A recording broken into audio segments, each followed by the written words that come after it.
안녕하세요, 브릿지 조성준입니다. 오늘 제가 나온 곳은 서초 삼풍아파트 단지 내입니다.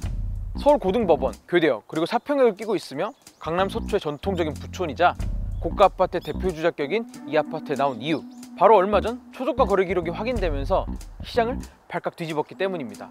서울 아파트 평균 가격도 안 되는 거래에 현장은 물론 시장에서도 여러 의혹을 제기했는데요. 지분 매입이다, 매매를 빙자한 증여다, 채무관계가 복잡하게 얽힌 이상거래다 등 설왕설래가 오고 갔습니다. 그런데 확인 결과 이 거래 법적으로 아무런 문제가 없다고 합니다. 당국에서도 세금 처리 문제 말고는 딴지를 걸 게 없다고 하는데요. 도대체 어떤 일이 있었길래, 어떤 거래였길래 법적으로 아무런 문제가 없는지 브릿지가 알아봤습니다.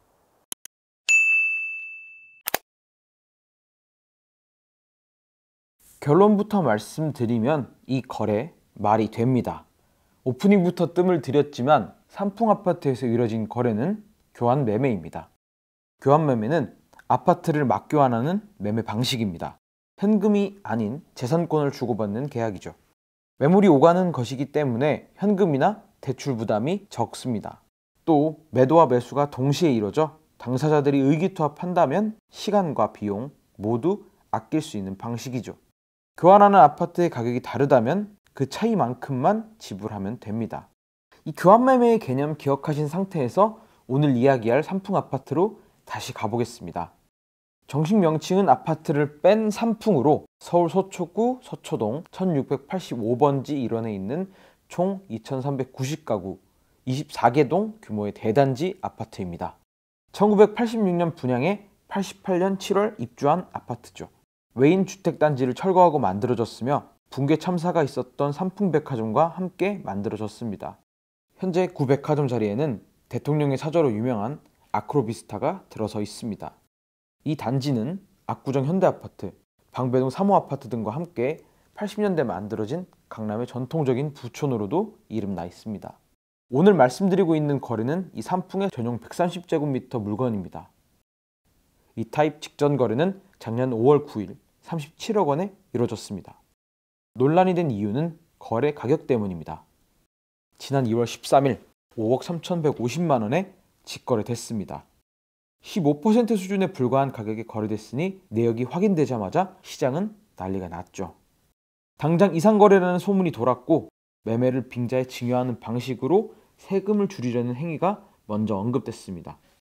그러나 이번 거래처럼 시세와 너무 크게 차이가 나면 당국이 즉각 자금 출처를 추적합니다. 그러니 요즘 시대에 이렇게 티나게 절세하는 사람들이 어디 있겠냐며 금방 묻혔죠. 다음은 지분매매 가능성이 제기됐습니다. 아파트 전체 가치 중 낸 금액만큼 권리만 행사하는 것입니다. 그렇다면 거주 목적이 아닌 투자의 목적으로 접근할 겁니다. 삼풍은 재건축 호재가 있죠. 34년이 넘은 아파트로 작년에 예비 안전진단을 통과하기도 했습니다. 지분만 가지고 있어도 분담금을 내면 새 아파트 분양권도 받을 수 있습니다. 그러나 이 또한 아니었죠. 그리고 앞서 말씀드린 대로 이 거래는 교환 매매인 것으로 확인됐습니다. 아파트를 주고받으면서 차액인 5억 원을 지급한 거죠. 이 아파트는 어떻게 교환하게 된 걸까요? 우선 이 거래 당사자들 모두 삼풍의 아파트를 가지고 있었습니다. 거래된 타입은 47평이고 매입자가 33평을 갖고 있던 거죠. 그런데 두 타입의 시세는 10억 원 정도 차이가 납니다. 그러면 5억 원에 거래돼서는 안 됐겠죠? 우선 두 집 모두 소유자가 아닌 세입자가 거주하고 있습니다. 33평에는 전세보증금 10억 원에, 47평에서는 15억 원에 임대하고 있었죠. 자, 추정해보면 이 차익이 5억이 또 됩니다. 그러니 매매 시세는 10억 원 차이가 나고 전세는 5억 원 차이가 나니 더 내야 할 현금은 5억 원으로 낮아진 거죠. 그 시가를 인정을 받아야 하는데 보통은 감정평가를 받든 아니면 최근에 거래했던 실거래로 받든 이제 그걸 국세청에서 인정을 받아요. 이게 어느 정도 금액이라고. 그렇게 돼서 이제 서로 차익이 한 10억 정도 났던 거로 보여요. 형태만 보면 문제가 될 수가 없는데 세법적으로 들어가거나 국세청에서 봤을 때 그 시가 인정액을 제대로 한 거 맞냐 이렇게 따져볼 수는 있겠죠.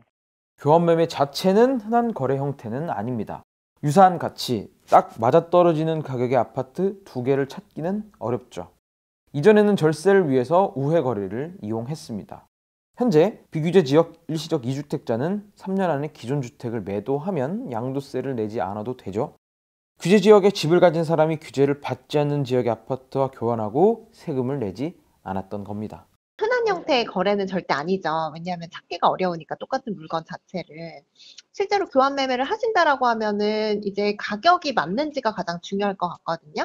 보통 교환 매매를 하시는 이유는 세금 절세하기 위해서 하시는 건데 다주택자 양도세나 이런 게 지난 정부에 많을 때 그때는 이제 교환 매매가 예전보다는 좀 늘었었거든요. 이 외에도 최근처럼 거래가 완전히 잠긴 상황에서도 갈아타기 혹은 지역 이동 등을 이유로 이사를 원하는 사람들이 집을 바꾸는 방법으로 교환 매매를 택했습니다.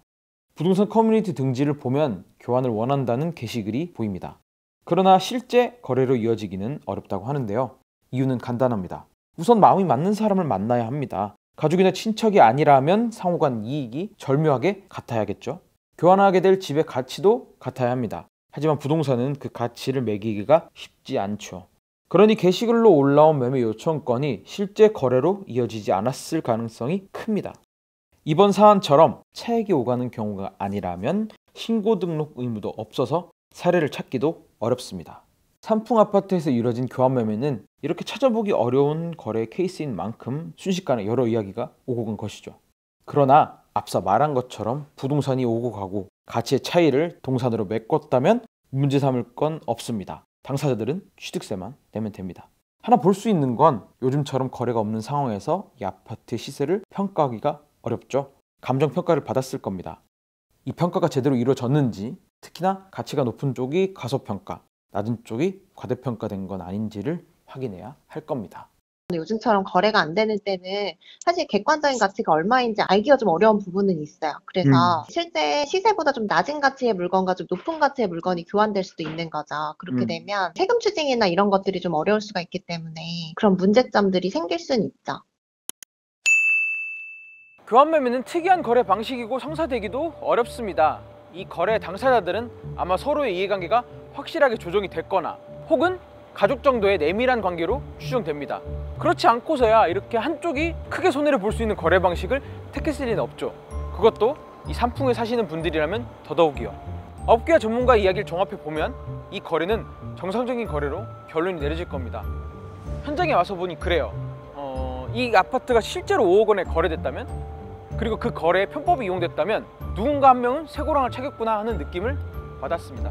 네, 오늘 영상은 여기까지입니다. 궁금하신 점, 더 알고 싶으신 이야기 댓글로 남겨주세요. 저희 브릿지가 자세히 알려드리겠습니다. 지금까지 브릿지 조성준이었습니다. 구독과 좋아요, 알림 설정 부탁드립니다.